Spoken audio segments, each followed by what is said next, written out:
நேயர்கள் அனைவருக்கும் இனிய தமிழ் புத்தாண்டு வாழ்த்துக்கள். புது வருஷம் பிறக்குது, தமிழ் வருஷம்.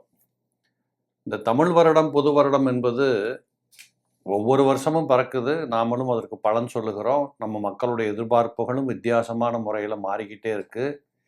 இப்படிங்கிற சூழ்நிலைகளில் ஒருத்தருக்கு நல்லது நடக்கும், ஒருத்தருக்கு கெட்டது நடக்கும். ஒருத்தர் உயர்வாக வாழக்கூடிய அம்சங்களை பெற்றுக்கொள்ளுவார். ஏற்றத்தாழ்வுகள் கலந்து வருவது தானே கிரக சஞ்சாரம். எல்லாரும் ஒரே மாதிரியாக வாழ முடியுமான்னா முடியாது.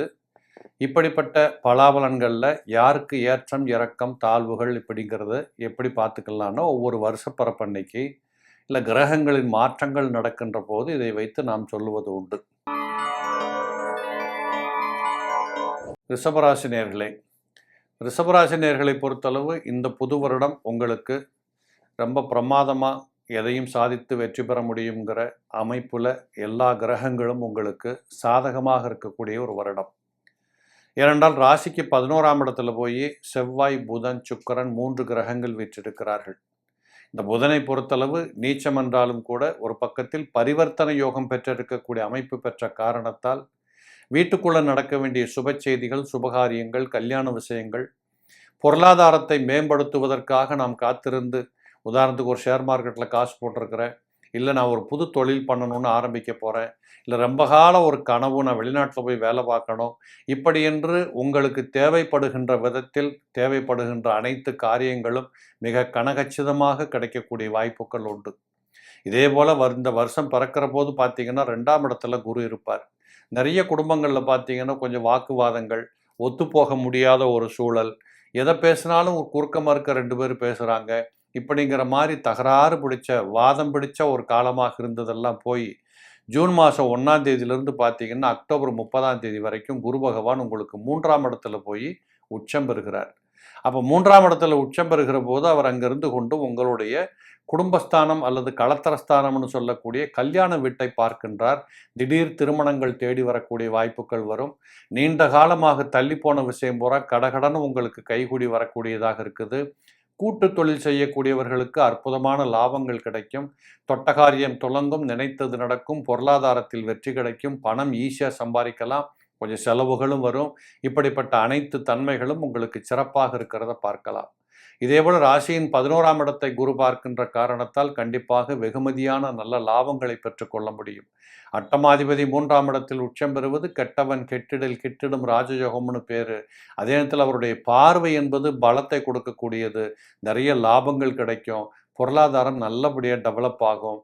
கண்டிப்பாக சொந்த தொழில் பண்ணக்கூடியவங்களுக்கு நல்ல அபரிமிதமான லாபங்கள் கிடைக்கிறத நீங்கள் பார்க்க முடியும்.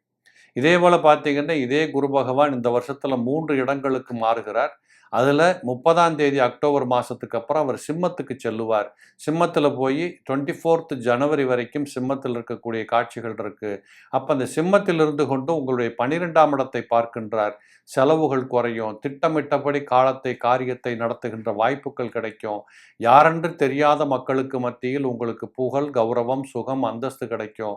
அரசாங்கம் சம்பந்தப்பட்ட விஷயங்களில் தள்ளிக்கிட்டு போன தாமதப்பட்ட பிரச்சனைகள் எல்லாம் கைகூடி வரக்கூடிய வாய்ப்புகள் உண்டு.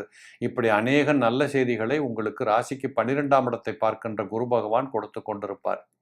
அதேபோல் அவர் 12ஆம் இடத்தை மட்டும் பார்க்கல, அட்டமஸ்தானத்தையும் பார்க்கிறார். வீட்டுக்குள்ள மருத்துவ செலவுகள், இல்லை எனக்கே ரொம்ப நாளாக உடம்பு நல்லா இல்லை சார், ஒரே கழுத்து வலி, முதுகு வலி, தலைவலி, கால் வலி, நரம்பு சம்பந்தப்பட்ட பிரச்சனைகள், இப்படியெல்லாம் புலம்பிக் கொண்டிருந்தவர்களுக்கு கூட இந்த குரு பெயர்ச்சி சிம்மத்துக்கு வந்த காரணத்தால் உறுதியாக உங்களுக்கு சிறப்பான ஒரு நல்ல தீர்வு கிடைக்கக்கூடிய வாய்ப்புகள் உண்டு. இதே போல் பார்த்தீங்கன்னா சிம்மத்தில் இருந்து கொண்டு அவர் 10ஆம் இடத்தையும் பார்ப்பார். நிறைய பேர்களுக்கு உத்தியோக மாற்றம் கிடைக்கும்.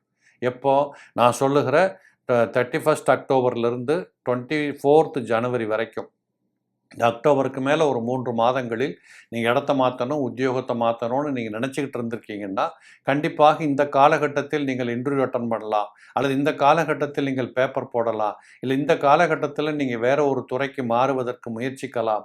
இப்படிப்பட்ட வாய்ப்புகளை தேடுகிற போது உறுதியாக உங்களுக்கு அதிகபட்சம் நன்மைகள் உண்டு. கண்டிப்பாக நினச்ச மாதிரி ஒரு உத்தியோக வாய்ப்புகள் ஒரு பக்கம் இருக்குது. கூடவே சனீஸ்வர பகவான் உங்கள் ராசியை பார்த்து கொண்டிருக்கிறார். உடல் நலத்தில் கொஞ்சம் கவனம் கொள்ளணும். அதுலேயும் சாப்பிட்றது, தூங்குறது, நடமாடுறதுல கொஞ்சம் கவனம் கொள்ளணும். கொஞ்சம் எக்ஸசைஸ் பண்ணிக்கணும். காலங்காத்தால சோம்பேறியா இருக்கிறத விட்டு போட்டு கொஞ்சம் வாக்கிங் போறது, அவங்கவங்க வயசுக்கு தகுந்த மாரி கொஞ்சம் உங்க உடல்நிலைகள பராமரிச்சுக்கிட்டீங்கன்னா, ரொம்ப சிறப்பாக இருக்கக்கூடியதெல்லாம் பார்க்கலாம். வருஷம் துவங்குகிற போதே சந்திரனும் ராகுவும் ஒண்ணா இருக்கிறாங்க. அப்ப ஆரம்பமே என்ன செய்யும்னு கேட்டீங்கன்னா, என்னமோ ஒண்ணு முடக்கமா தெரியுதே, ஒண்ணு சிறப்பா தெரியலையே அப்படிங்கிற மாதிரி தோணும். ஆனால் ஜூன் 1ஆம் தேதிக்கு அப்புறமாக இந்த முடக்கங்கள் தீர்க்கப்படும், குழப்பங்கள் தீர்க்கப்படும். ரொம்ப விமரிசையாக உங்கள் வாழ்க்கை பாதை சரியாக போகிறத நீங்க பார்க்க முடியும். என்னை பொறுத்தளவு ரிஷபத்தில் பிறந்தவர்களுக்கு இந்த வருடம் அநேக நன்மைகள் கூடியிருக்கும். நினைத்தது சாதிக்கக்கூடிய வாய்ப்புகள் கிடைக்கக்கூடிய ஒரு பராபரடமா இருக்கும். இதை நன்றாக பயன்படுத்திக் கொள்ளுங்கள்.